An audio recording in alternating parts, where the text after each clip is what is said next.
Daniel Pozarnsky with Balance Chiropractic coming to you from the living room of our clinic. And I'm with Dr. Jeff Urmacher. And we're here to talk about health, chiropractic, and marketing today. We were just talking about when his experience first coming out of chiropractic school and trying to start his own business. And he was just leading into that. Could you go back to that one again? Yeah. So again, mine was not a typical right out of school type of deal. And again, I didn't know anything on the business side either. So I did my internship in Lincoln, ended up meeting my wife now in a small town in Nebraska. And there was 2 clinics there, wanted one of them. Actually, the doc was in a little bit of Medicaid fraud trouble. So it was timing was well for both of us, but I took it over. It was very successful practice. Big building, I think it was 2,600 square feet, had a fitness center in it, had all the things that were just great. But then I went in there and all the patients, they stayed. I mean, again, small town, and he kind of transitioned me over. But like any patient, if you don't keep communicating with them, if you don't keep nurturing that relationship, they start to go away. So now I'm like, well, wait a minute. Day one, I was making good money. And now I'm starting to not make good money. And pretty soon it's going to be losing money. So it just went downhill really quick, not because of me. I mean, patients said they liked the way I adjusted and everything else. It was, I didn't know that I needed to go out and get new people in, and I needed to do something about retention to keep the patients that I had, which is the same for every business. Yeah, retention is huge, like a stepping stone in the chiropractic business, because like generally we might get a little taste of going out and doing screenings and stuff when we're first in school, and we can get those first few people in, but like it's keeping them wanting to come back. So like when you teach marketing and philosophy, like what's your philosophy on that? Because a lot of people come in for pain, but they don't get the wellness part. Unless it's almost like only seeing is believing. So like some of the new digital stuff works really good. But I suppose they had x-rays. You use x-rays. Yeah, that's across the board when it comes to chiropractic. But I'm going to tell you, I think it's the same across every business. I treat them all the same. It doesn't matter. You got to create value and you got to create relationships with the people. So when it comes to retention, especially, I talk about dating your spouse. If you remember how much effort you put into courting your spouse and dating them and getting them to like you and doing all this stuff. And then all of a sudden you get married, and a lot of people stop the dating and stop the courting. It's like, we're here, we've arrived, I can let myself go. All those things happen. And the relationship starts to go down. You don't notice it as much until like after the fact. But if you were, again, let's use chiropractic, for example, you get this new patient in the door, you've done all this whining and dining, you showed them all this marketing stuff, and then you don't really keep communicating past the first few visits. And what happens to that relationship? It goes downhill, and it goes downhill a lot further because you didn't have the whole dating thing like your spouse. So you have to continue that value and relationship with them. And again, I'm a chiropractor. I help a lot of chiropractors, but again, there's so many of them that just are big pussies when it comes to marketing. And I don't even mean doing a Facebook ad or a Google ad or anything else. They're so afraid to pick up the phone and talk to someone. Hey, Mary, just called to see how you were doing. Not even ask them to come in, anything like that. Send them a card. Send them an email that's just personal to them. Hey, Mary, I remember talking about Jimmy's soccer game. How did it go? They're so afraid of those touches and relationship. They want to be able to send a mass email. They want it to be free, and they want it to get them 50 new patients. And that's just not reality. So if they would just really focus on not new patients and not on retention, and focus on value and relationships, really New patients and Authenticity also. retention, you don't even have to worry about it. It goes through the door. That's all you're doing is you're just creating that with them. And that, I mean, there's a lot of things in it. You want to do it for the right reasons, but there's the reciprocity. When you reach out to someone that wasn't expecting it, it's like giving them a gift. They feel like they have to give back. You Yep. know, so there's a lot of psychology behind it, but just do it because you want to have relationships with those people. And like I said, the referrals will come from it, the retention, it's all going to be there. And they just, like I said, they just want to be able to click an email and send it out to everyone. They do it for reviews, which again, it's okay, but Yep. man, you got someone in the office with you. I did a video on this with Dr. Zamikoff. He grabs their phone, he brings up their app, and he says, hey, what you just said, put it in right now. And he doesn't let them leave. Of course, he's not holding them hostage, but he has a good relationship with his patients. And they're like, Yeah. oh yeah, they'll do it. But instead, a lot of people will be like, oh yeah, I should, I'll send you an email later and you can do it. No, life gets in the way. Do it Yeah, right as soon as you then. step out It that takes you door, it's 60 done. seconds and it's Done. so valuable. Just, you know, That's how I got most of my Google reviews until like I don't think you can leave a Google review right now because it's, yeah, like the best way is like we have the roller bed or the traction table. Like if they're laying on that, they're always on their phone. It's like, why don't you just leave us a review for what those words you just told us over here? And we do testimonials in the office, and like they'll tell it to you right away, and then they'll be all of a sudden like, oh, I don't want to be on TV, or like I don't want to be video. But a lot of people actually don't mind. Um, but that's the truth. It's like that timing is so key in chiropractic as far as the flow of the office and patients in and out and just making sure everything is to the T, which is not easy. And in school, they make it seem like you're just going to walk out the door and become a millionaire or $100,000 your first year or something like that. And it's just not the truth. I think about that when we're talking about affiliate marketing too. Um, that's with anything online marketing, any network marketing, MLM. Everyone talks about how much money you can make, how Yep. fast you can make it. And it's true. I mean, I have a very good following now, so I can click some emails and communicate with people and make a fair amount of money.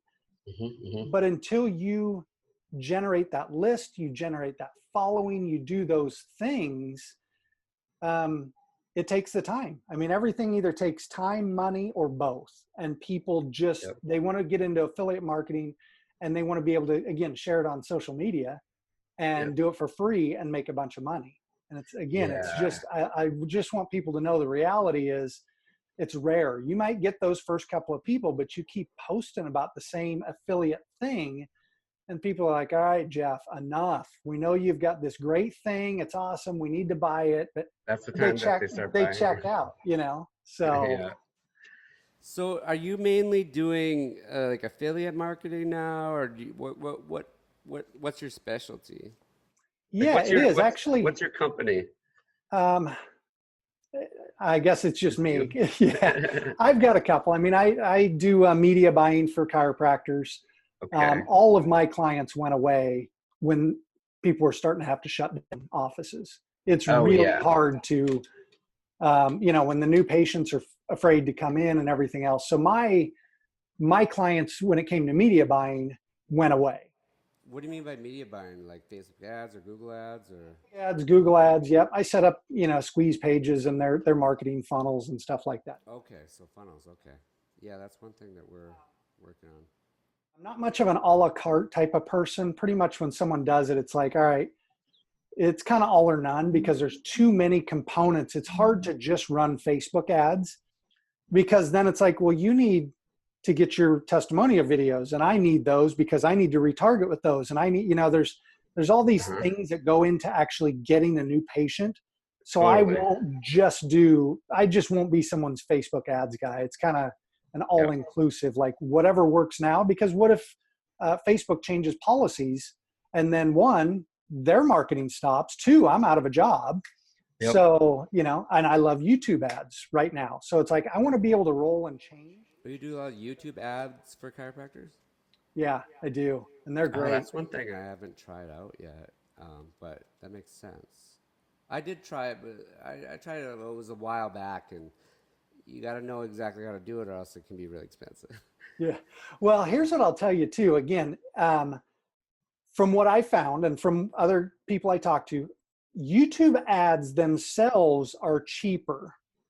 Getting a patient from YouTube is a little bit more expensive, but they tend to be better and worth a lot more.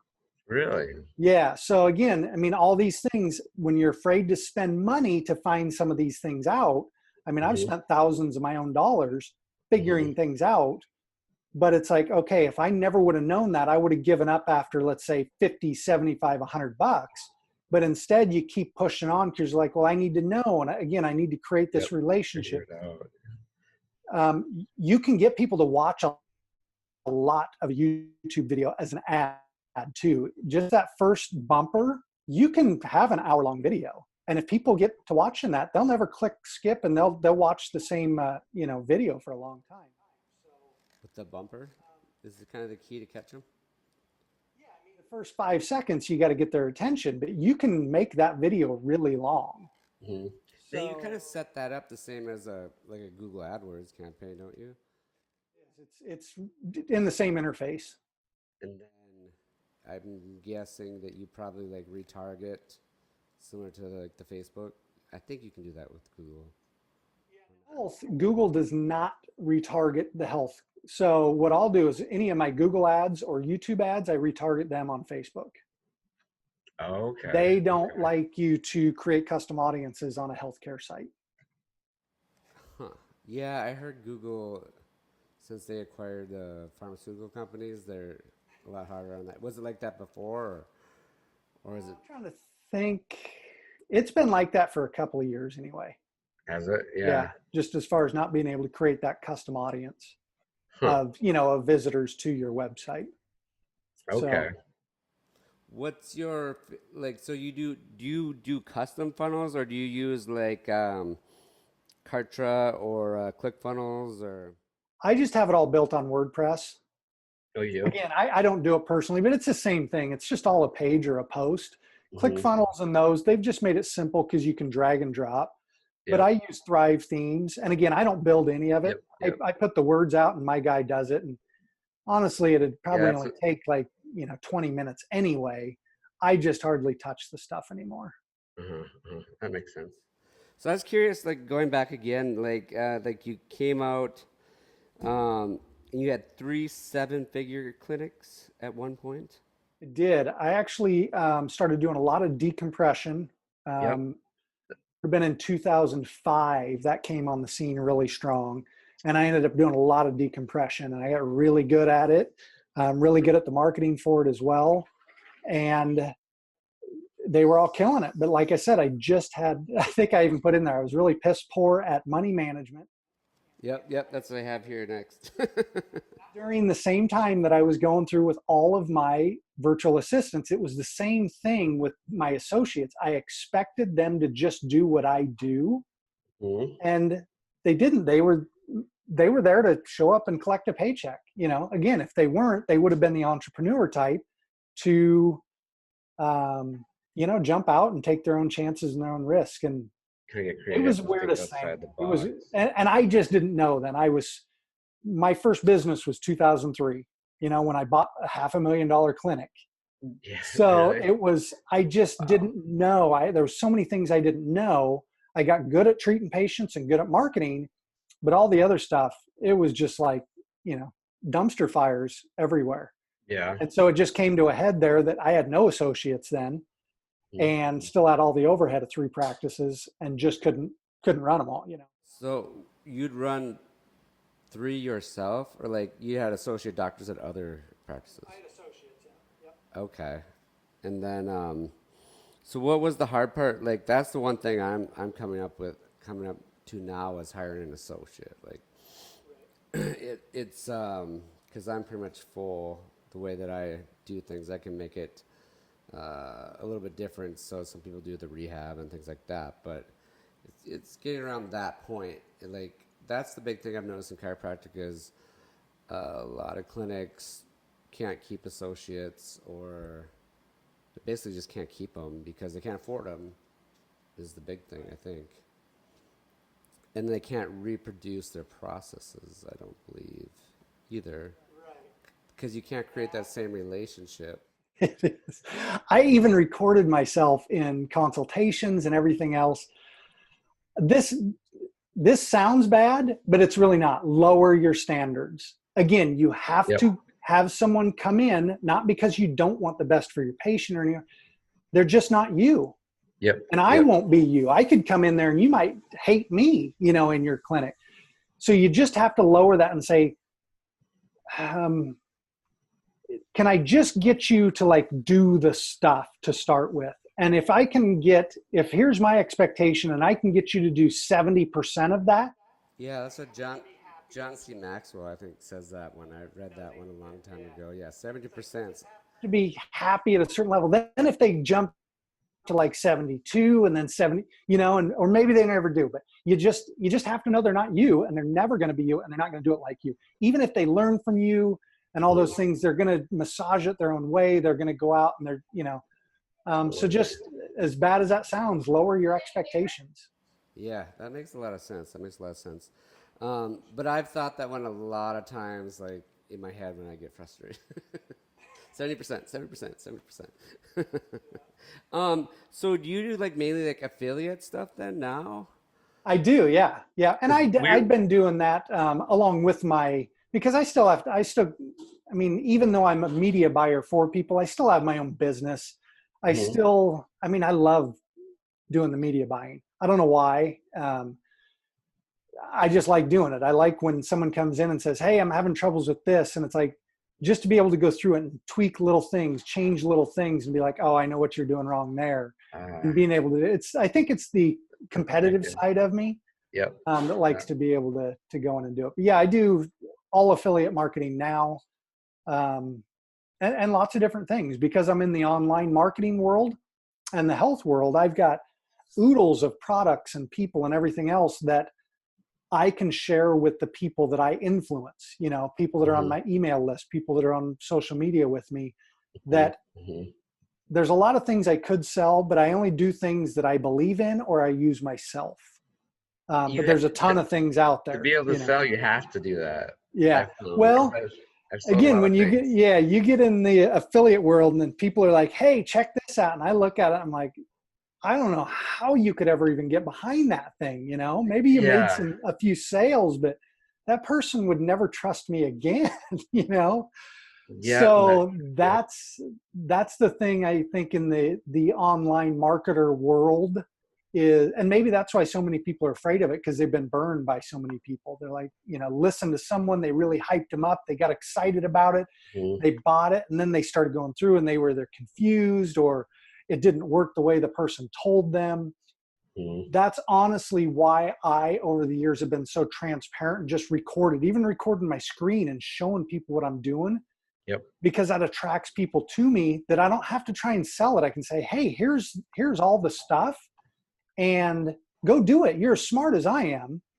Or if you want someone to help you do it, then buy this product or hire me or hire this person and I can affiliate that way. But it's just taken all like the selling out of it for me to be able to just share it. And I know there's people that still go out and do it without spending any other money. And that's what I want. Because like I said, I learned it from someone else somewhere along the way. And I just want people to have every advantage that they can. That's what it's, if you believe in something and then you master what it is, it doesn't become selling anymore. It does become just like you're sharing knowledge. I have noticed that in the chiropractic field as I've gotten older, that like when I first come out of school, you don't know if they're going to come back one or two times. And now it's like, nah, this is going to take, 12, this might take 3 months. And you got to do this or else you're not going to get better. And I just say it straight out and they're like, okay. And it's the truth. Like, it's not a sell at all. It's just a fact. And, and some don't do it, and some don't care, but a lot do. And I'm really, I also am very transparent with people, like almost too transparent. I've been told because I don't like the selling part or like the the pressure of playing a doctor, you know, when I can figure it out without wearing a white coat or whatever. And I think people appreciate being comfortable around me. And I always say that it's good that I dress comfortably, because you wouldn't want me to adjust your neck if I was kind of stressed out, would you? So that's always my thing. But like, yeah, I like it comfortable, and that really helps as far as sales go. So do you use any like platforms like ClickBank or things like that, or do you just find specific people that you affiliate off of? Yeah, I use a couple of things off ClickBank, Share a Sale, Max Bounty on occasion. So there's different ones, but usually if I'm looking for something particular, Uh-huh. otherwise I'll see stuff and I'll be like, oh, I'm going to go check theirs out, and see if they have an affiliate program because I like it, or I'm using it, or a friend's using it. But I don't go out so much and like really look for something. It's usually something that comes across my feed, or a friend's, like I said, using it, and I start checking it out that way. Okay. So you don't have you just have specific products that you find that are affiliated. Then you have a list that kind of likes those specific things that you've built over the years. I'm in for a certain thing onto my list, but people are people. So I try and communicate with them about those things. So if they come in for health, I communicate with them about health at the beginning. But I know there are people who doesn't want to make a little more money, whether it's online marketing or want to get a few more customers or a few more patients. So I talk about that, as the goes on. Well, who doesn't want to feel a little bit better, So I talk about health. That's who I am. I really tell people it's like it's monetizing my life. This is what I do.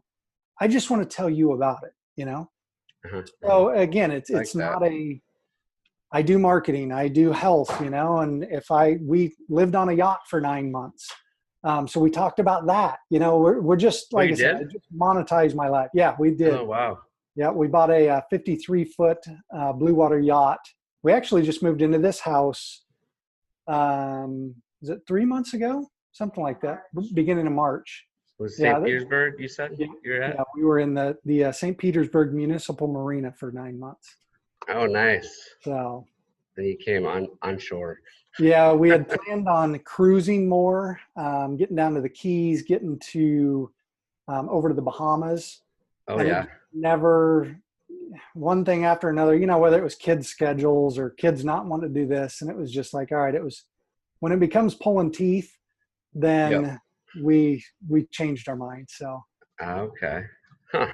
Do a lot of people do that then down there in St. Petersburg? I mean, yeah, there's people definitely that have liveaboards. There's people that'll anchor out, on their sailboats and live full time. And we were surprised how many there really were that were full time, liveaboards. Huh. So it was pretty cool. It Very was interesting. really a good experience. Yeah, we're up here in Fargo, North Dakota, so the ocean's not close. We're as far as ways you can get in either direction, I think. Florida probably is the closest, or maybe the East Coast. So for like new people out there trying to get into like affiliate marketing, what would you recommend? Keep it simple. There's so many shiny objects. Again, someone might say, oh, get ClickFunnels. And that's fine. But just having ClickFunnels, because I've seen this in lots of forums, oh, I got ClickFunnels. Well, it's the words on the page or the video on the page that's doing the stuff.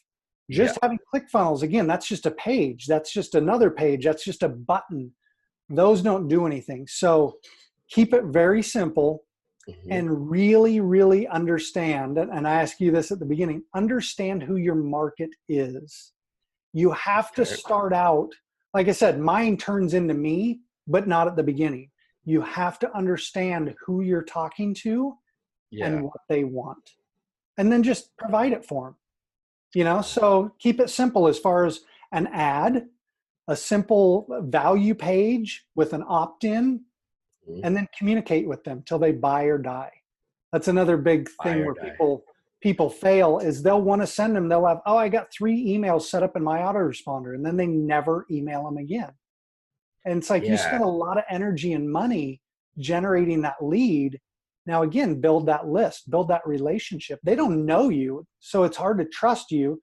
Maybe if you got a $7 product, but if you want to make money with them, you really need to communicate with them. So if I'm not a chiropractor and I'm just like a regular guy or regular entrepreneur, like coming to you, how do I start a list? Even just off my friends and family, or like? I love cold traffic. I love ads. Yeah.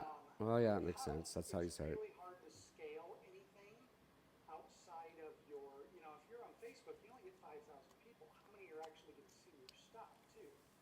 So Yeah, I can have 5,000 people see mine in a day, easy, with an ad. Yeah, with a paid ad. Google Display, with a paid ad. Even if you have 5,000 followers on Facebook, they won't show it to all of them. Anyways, it doesn't. Now, especially if you post a link, Yeah. Facebook wants you to pay to play. Yeah. So you might get a couple hundred that see it, and you might get a dozen that click on it. Yeah. Well, don't expect much out of a dozen people. Yeah, exactly. We need like a couple thousand, and then you funnel. Then you take them through into a funnel, which brings them to whatever product you're trying to educate them about. Yeah. So even as far as that content goes, okay. So let's go to ad. And like I said, I love to give people value even before the squeeze page, because some people, and it's okay, people have different preferences. Some people like to go ad and directly to a squeeze page where you don't get anything until you give me your email. And that's okay. And I've done that. I still do on occasion, but I love to give away some sort of valuable content without asking for anything. Yeah. So they might get a video that's on the page, and then towards the end of the video, I'm saying, hey, if you want, I just talked about X, Y, and Z. If you want more of X, Y, and Z, because you just like that, drop your email in and I'll give you 22 more of those. Okay, and that's where you go to your autoresponder. I already gave something before I asked for something. Now they're like, I did like that. So yeah, I'd love to see some more of that. So now they're more willing to give you your email, and then they get onto your list, and then you can immediately take them anywhere you want. You can offer them something for sale. Oh, by the way, since you like this and you wanted 22 more of these, we also have this other thing that'll help you out, and it's this, and it's only 37 bucks. I mean, that's the simplistic version, but that's how you can take them through that process. And again, I gave them something first. Now I have a little bit of goodwill with them. Now maybe they'll buy something small, and over time I give them more, and I create relationship through the email process. And now they'll work into bigger things. Now, I've sold $10,000 products without ever talking to anyone, just like this. So, but it didn't just happen on the first try. No, building that up for years. It's definitely a process to take them through it. But again, that's how I like to do it. I love to give value first, because it just shows them, look, you could walk away from this piece of value that I gave you, and you could go do something successful with it. You don't need the next thing. It'll benefit you, but you don't need it. And so if they can walk away with that value, then that's a win for me. And I know that a certain percentage of those people are going to take the next steps. Yeah, that makes a lot of sense. So do you have like any specific, who's your target audience? Well, like I said, I have different ones. I even actually, during this, I kind of started a prepper audience. Yeah. But it's weird because the prepper, there were so many things I didn't know either too. So, I start immersing myself into it because I got to know my audience. And it's like, do I really want to be in this niche? Because I know as little, but I was like, oh, wait a minute. It doesn't, which brings me to another point. It doesn't always have to be you. So what I started doing is there's a lot of great info in the prepper world. You can put up a video of someone else sharing information. You can run an ad that says, hey, 5 things you want to do, or 5 things you don't want to go without during a quarantine, and send them over there. And it's a video of someone else explaining those 5 things. And then you have a button below that says, hey, by the way, do you want this thing? Yeah. So I've got my prepper niche, I've got my health niche, I've got my online marketing niche. Now, who those are, you really have to dial in. Okay. So for example, you could go out and say, all right, in the online marketing world, I need to target Gary Vaynerchuk. That's what I just kept thinking about when you're saying, lead with content. He has that punch, jab book. Different because I do not like to rise and grind. I work an hour or two a day and I'm more deliberate in my stuff. I don't know what the heck people do for 13, 18 hours a day. I don't. But again, I've got a virtual assistant that does my grunt work. So I don't advertise to his. That's not my target because that's not the way I talk. I don't talk about that. I talk about, hey, should I spend $50 on an ad to do all my legwork for me, or should I rise and grind? No one really that I know really wants to rise and grind and do stuff. Like I said, I went fishing this morning, but my marketing was still working, right? That's stuff that they don't want to do, again, so I avoid Vaynerchuk. People love him, and that's okay. It's just not my target because we're different in that way. So that's what it means by really knowing who your avatar is. You want to know if they're male or female. I talk more to males. Some females resonate with me. Most probably don't. You have to find a certain age group too. So it's someone for me that does have some money and has been working hard, and they realize, gosh, I do want to spend a little more time with my family. How can I still make the same or make a little more, but work a little less? That's who I talk to. So males probably in the 35 to 55 range for me. Again, in the entrepreneur, but looking to do a little less, not a little more. So you really have to kind of narrow down and talk to those people in your immediate funnel. Now, again, that's when you can monetize your life after that and talk about other things. But on the front end, you really have to know who you're talking to. So what's a couple of examples of products that are your flagship products? Here in the last couple of months, I've been promoting some of the docu-series. There's some really good health ones on thyroid. I actually just got the transcripts for the Healing Key series is what it was called. So it talks a lot about health in the, not the pill, potion, or lotion. And they also talk a lot about it taking time to heal, but they'll do a series of videos where they're giving it all away. It's like that day you can watch 3 videos of experts for free, and then it locks those down. And then the next day you get 3 more, and it goes on like that. And then of course they're selling it. If you want lifetime access, then you can buy it. And then I get usually like a 50% commission if they buy it. Oh, wow. One that starts tomorrow will be a really good one. It's called the Paycheck Solution. And I don't have the list of people in front of me, but it is an all-star cast of, I'll send you the link after we get done here. It'll be too late for your listeners unless they kind of make it evergreen. But it is, Mike Dillard is one of the guys on there. I can't even think of the other people on there, but I'll be watching it for myself too, because it's a really all-star cast of people that are on it. Paycheck So Solutions. again, that'll be in the online marketing world. But very timely right now is people are looking for, hey, how can I start something right now because I'm not working. My work got cut. I know I'm going to go back to work, but gosh, I could do something right now. And I need to be prepared for the next time it happens. Because for me, my media buying went away, but I don't have to miss a beat because now I can say, oh, I'm just going to do more of the affiliate side because now I have time to do that. And so it really didn't affect me. And that's what's nice about affiliate marketing is you can make it recession proof. There's always something in there. The prepper stuff was great to promote. What do you mean by prepper? Like products? Or like multiple streams of marketing or different types? Straight up like how to prepare for a pandemic, how to prepare for if someone comes to your home during this because they know you have food, how to protect your family.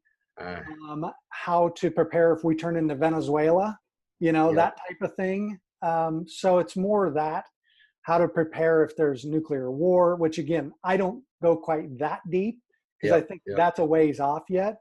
But gosh, they turned us into socialism pretty dang quick. It seems. Yeah, they did. Yeah, they did. It was pretty scary. Like it still is. It's just like they're tiptoeing on the lines of the Constitution for sure. So, it was great. I mean, and teaching my kids that type of stuff too is great. So we talked about little things when it comes to prep. And of course, I've grew up on a farm. I've hunted. I've had my rifles. I did also. But we talked about little things like people get crazy, and everyone, like I don't care how prepared you are, people get crazy when they get in a panic and they don't have something they need, and especially if they need to take care of their family. We were talking about 22 rifle. It's quiet. So if you get into a situation where you need food, but you don't want someone else to know, you use the 22. I said, you've got your BB gun and see those turtle dove out there. So it's like little things like that that's completely outside.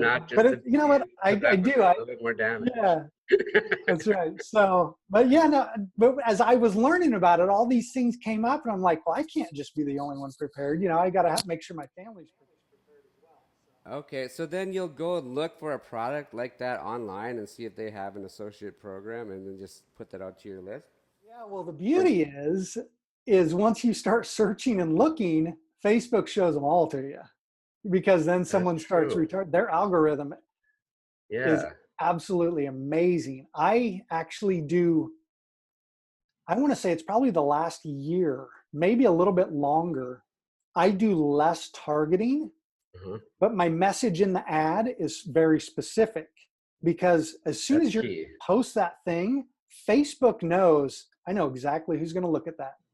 It's true. Like that. Even a video, you can post a video. I think there was some research a couple of years ago said that within the first like 0.03 seconds, with no words or transcript going to a video, Facebook knows who to show that to. They know who's going to watch that video already.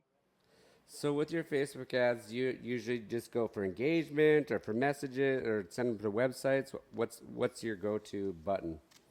It depends where they're at in the funnel.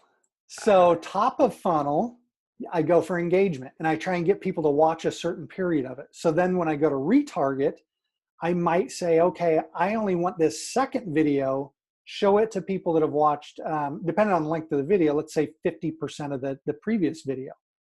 Because if you've got a person, let's say a 4-minute video, and they spent 2 minutes with you, that is a lot of time to spend with you. So that's a very engaged person. So you want to show them the next step.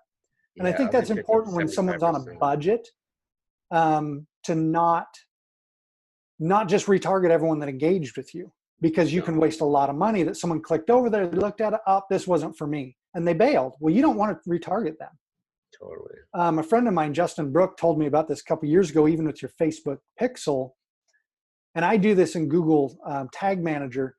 You can delay your pixel so it doesn't fire on everyone that comes over. You can say, wait to pixel that person only if they stay on my site for 15 seconds, 18 seconds, 20, so then you can start to do it. So then when you go to retarget, they're really better prospects because they've been on your site for X amount of time, or they've scrolled so far through your page. You retarget those by, is there like a pixel retargeting? I haven't done that one before yet, I don't think. Can you target by pixel? Yeah, well, it's basically. Is that from the Google side or the Facebook side? On Facebook, someone that clicked over to your site. Oh, website visitor. Yeah, Okay. someone that was on a website. Yep. Okay, that makes sense. Okay. What about who are good sources? Who would you recommend, or who did you learn from for as far as creating your funnels? Like I know there's I got like 3 of the books by the guy that made ClickFunnels. I can't remember his name.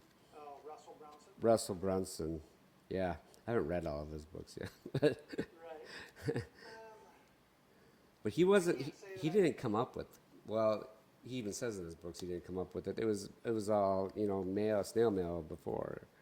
Yeah, I learned old school, and I'm so glad because it was so not shiny. I learned from Dan Kennedy. Yeah. Dan Kennedy. I mean, my first stuff was running a newspaper ad and sending out, talk about someone wanting free. It was so not free. Then I sent out 11 by 17 folded free reports in, big first class envelopes. I'm trying to think, it cost about $2 to send those per deal. And I would send, I have to think, the first one would go out immediately. They'd call an 800 number. So you got to pay for an 800 number. They'd leave their mailing address. I'd send it to them. If they didn't respond, I'd send them one a week later. If they didn't respond, I'd send them a week later. And then I'd send a newsletter every single month to these people. And I used to do that with postcards for patients. Like I would do every single month. But now we do email, and that's kind of going down. It just went up during the COVID thing, but now it's everybody's. Learn real marketing because again, it's always the same. That's why no matter what niche I go into or who I talk to, it's just always the same. Know who they are, know what they want, create value, create relationship. So look up Dan Kennedy, Bill Glazer is a good one. Gary Halbert, look up the Gary Halbert letters. Anyone that invests the time in looking at those things, they'll be ready. And again, everyone just kind of wants, hey, Jeff, just tell me how to do this ad, how to do this funnel, and how to get this sale. And it's like, it's just not that easy. You gotta, for me, I've just been immersed in it since 2005. So now a lot of it is so natural. The only thing that's new is this little thing. Now I can text someone. Now I can pixel them. Now I can put this script on my site that does this. Yep. But those aren't marketing. Those are the widgets. Learn the marketing. Anyone can do the widgets. I mean, I've got my guy that does the widgets, but I'm the crafter of the message and the relationship. So did you get those books, Internate? Mm-hmm. He's a marketing major. He's just finishing up with school, so he's getting it. Dan Kennedy's got a ton of stuff online. I bet he's never even heard of Dan Kennedy. Have you? No, he has never heard of Dan Kennedy. Oh, buddy, you can impress your friends with that.